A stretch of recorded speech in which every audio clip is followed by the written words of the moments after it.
4 ब्राह्मणों ने 12 वर्षों तक शास्त्रों की शिक्षा ली और विद्वान बन गए, लेकिन व्यवहारिक बुद्धि उनमें नहीं थी।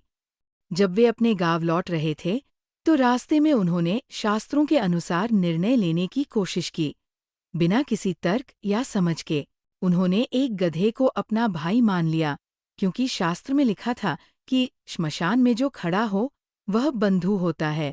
एक ऊंट को देखकर उसे धर्म मान लिया, क्योंकि धर्म की गति तेज होती है। फिर उन्होंने गधे और ऊंट को जोड़ दिया, क्योंकि इष्ट को धर्म से जोड़ना चाहिए। एक पंडित ने नदी में तैरते पत्ते को उद्धार का साधन मानकर उस पर लेटने की कोशिश की और डूब गया। दूसरे ने आधा बचाओं के सिद्धांत पर उसका सिर काट लिया। बाकी तीनों गांव पहुंचे तो भोजन में भी शास्त्रों के आधार पर सेमियां, रोटियां और वटिका को त्याग दिया।